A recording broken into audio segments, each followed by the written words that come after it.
Oh, I gained weight. I'm embarking on a very intentional muscle building journey. Something so stupid. I want to become a muscle mummy. To do that, I am eating significantly more high protein meals than what I was in the past. Hydration station. Why do we do this? To be okay with doing embarrassing things. Cheers.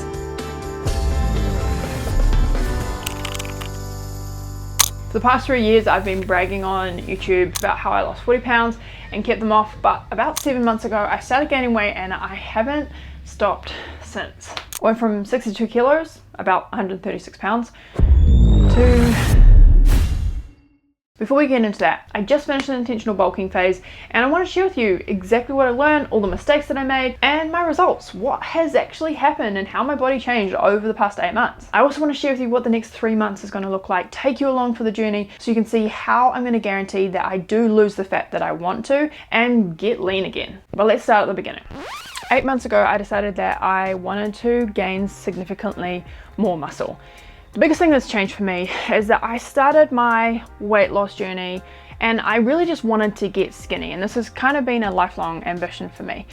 But since losing 40 pounds and then being able to maintain that with a lot of ease over the past couple of years, my goals have shifted because I know that I can maintain a lean physique year round, and what I like in terms of the people that I look up to, they tend to have a lot more muscle on them. I like the look of big shoulders. I like the look of big quads, and most importantly, I love the feeling that being really strong and pushing myself in the gym gives me. And while you can gain muscle while being in maintenance or being in a calorie deficit and losing fat, that's a lot harder than if you eat more calories than you need, because then your body actually has some building blocks to create that muscle with. So I thought, you know what, I'm in a really good place with my fitness and my body image right now that if I were to gain some fat and if I was to actually gain weight, on a mental level, I don't feel like that would really affect me.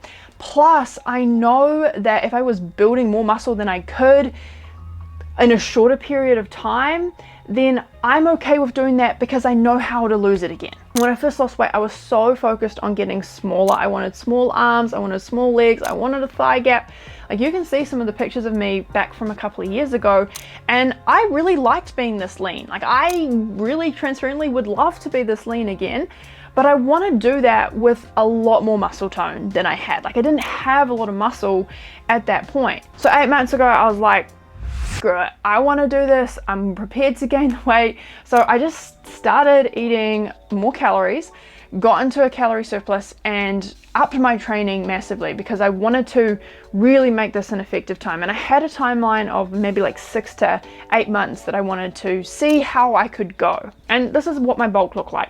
I didn't really change all that much, but I did intentionally add more calories day to day by having more tofu, more high calorie foods. I didn't eat as many vegetables as I normally do. I was really intentional to eat more protein than I normally would because I really was wanting to build as much muscle as I could. And then I had a lot more treats. I really didn't say a lot of no's when it came to like going out and like spending time with friends and just kind of eating what was going.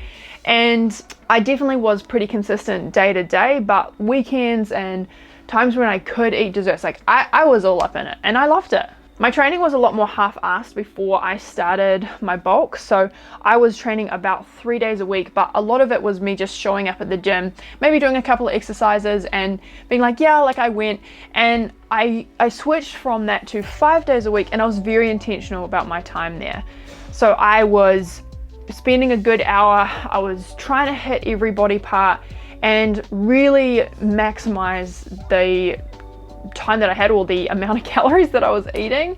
And by the way, I didn't track anything, I just increased, and I could see that it was working because I was gaining weight. And I specifically wanted to focus on shoulders, quads, and butt. So that's what I did. I really didn't want to gain a lot of fat, so I didn't go crazy with my diet in any way. And I have some really good habits that support me.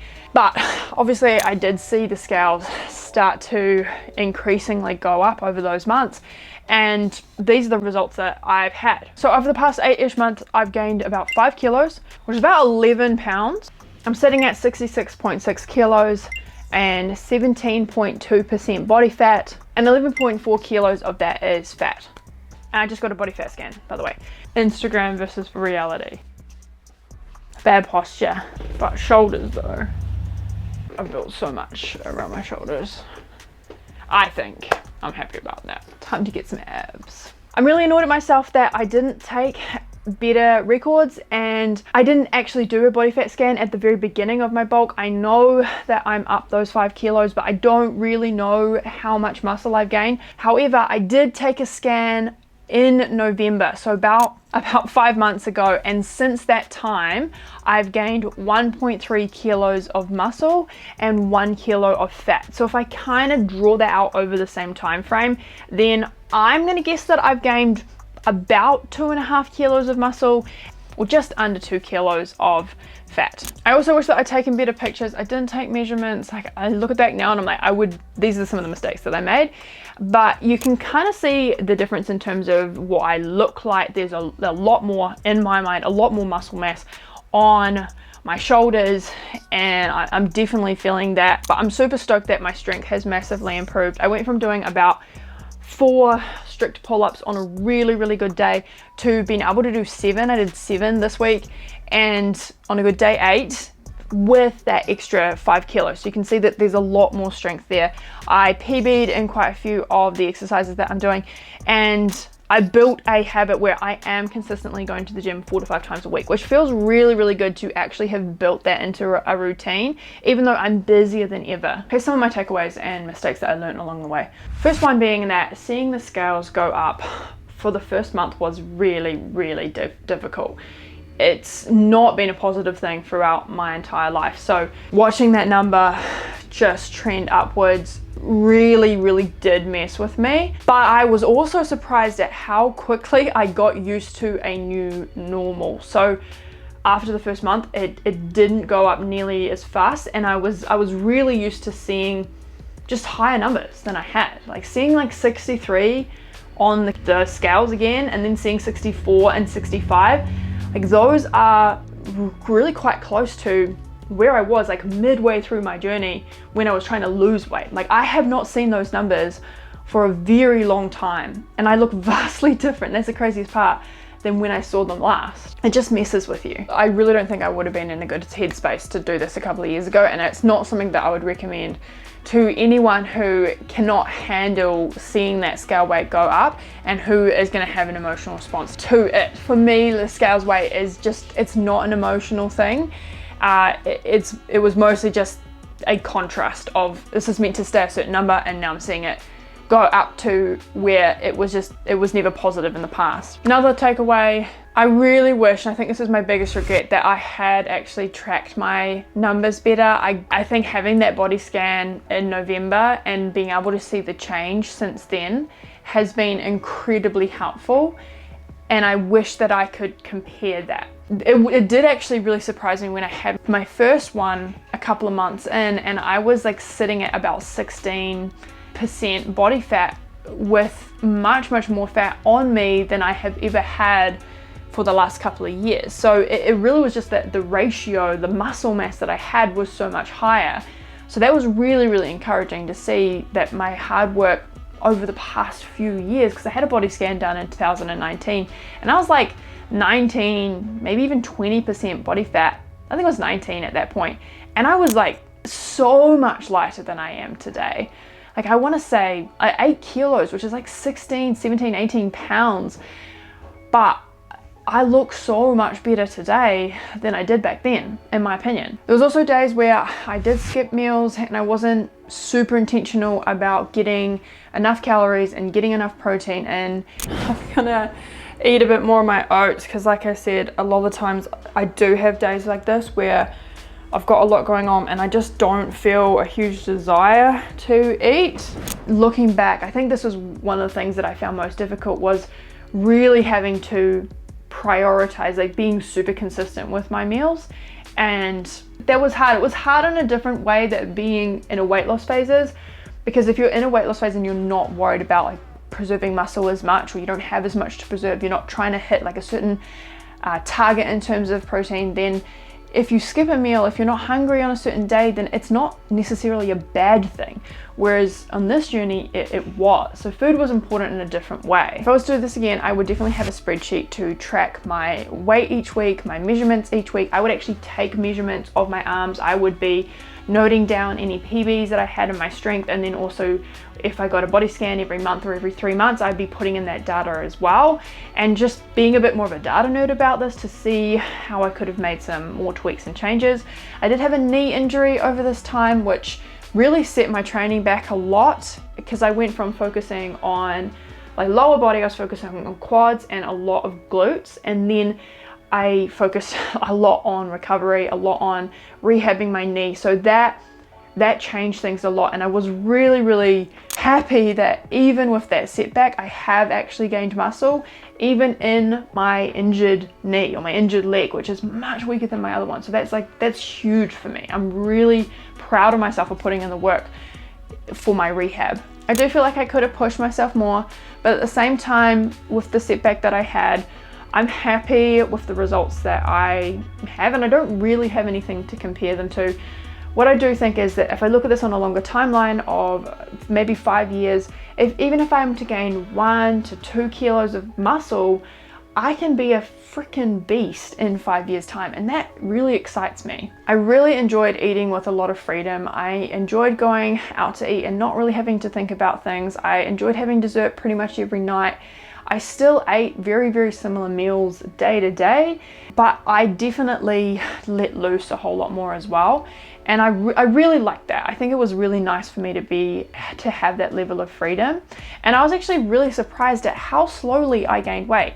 8 months in and gaining less than a kilo, less than like two and a bit pounds a month, less than that, is pretty crazy for how free I actually was, which is just a testament to when you have more muscle mass, you can afford to eat more calories, and that when you're maintaining your weight, it's so much easier to maintain than it is actually to lose. So going into the dieting phase that I'm going into, knowing that once I hit my goals, maintaining that is going to be so much easier than what it was when I was leaner but had less muscle, that's such a feeling of relief for me to be entering a stage where I feel like I can have the body that I really want, but it's just going to be easier to maintain because I have more knowledge, I have more muscle, and I have more frameworks or systems in place to do that. One of the hardest parts has been recently just feeling my clothes get really tight, and if I was to do this again, I would be very intentional about buying another size up in some clothes. I typically wear a lot of crop tops, and because my pants are all tight, and then like with a crop top, I'm not as confident right now, and I just don't feel as comfortable. So I would have my clothes fit me so that I could feel like I would want to maybe bring this out longer, or not feel day-to-day reminded that I have gained weight. And I think this is when I really look at it, this is probably the biggest motivator for me to start into a dieting phase now, is I just don't like how my clothes are fitting. I'm ready to reveal some of the muscle that I've built and just get lean again, like look like a fitness influencer, or at least someone who knows what they're talking about again. So what comes next for me, just like, is my tummy pulling? So what's next for me is that I'm going to be entering a dieting phase again. I'm going to be intentionally lowering my calories to get into a calorie deficit and start to eat away at those stored fat cells. My goal is to get a whole lot leaner. I want to preserve the muscle that I have built. I want to get my habits back to being super consistent. That means that I'm very intentional about when I go out.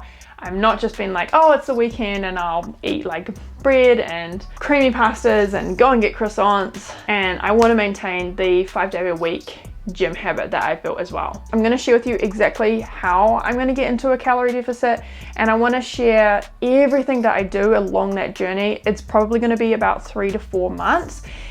because I'm very confident that I can achieve that. And I want to share with you all the little things I've learned from the first time that I dieted and lost the weight, but also over the past few years. And there's going to be some differences to what I'm doing this time. I'm excited about that. So what I want to know from you is what you want to see from me. Do you want story updates? Do you want posts on Instagram? Do you want me to share my weights with you? What do you want? Do you want to see all my food, which really scares me to have to take pictures of all my meals, but I really want this to be valuable and useful. So tell me, let me know in the comments what would be helpful for you to see along this journey. And in the next video, I'm going to share exactly what my plan is, what I'm going to be doing, and how I'm entering this cut or diet or fat loss phase, whatever you want to call it. I hope that you found this video helpful and have learned anything from my story. The biggest takeaway I have is that your goals change over time, and it's a very freeing feeling to me to realize I've come full circle from wanting to get smaller and having that as a goal that I had my entire life, to hitting that goal and then realizing that I could shoot even higher, that now I can be lean and also build muscle, that I can be stronger than I ever have been in the past. And that, after spending decades on low carb, raw till 4, running a ton and not seeing results, that is flipping exciting. I know this is a little bit different content because it's weight gain, not fat loss, but if you are here for the fat loss, then you're gonna like what's coming up. All right, I'm gonna leave it here. I never know how to finish these things, but I will see you in the next video. Let me know in the comments what you wanna see and hit subscribe so you can follow my journey along. All right, bye.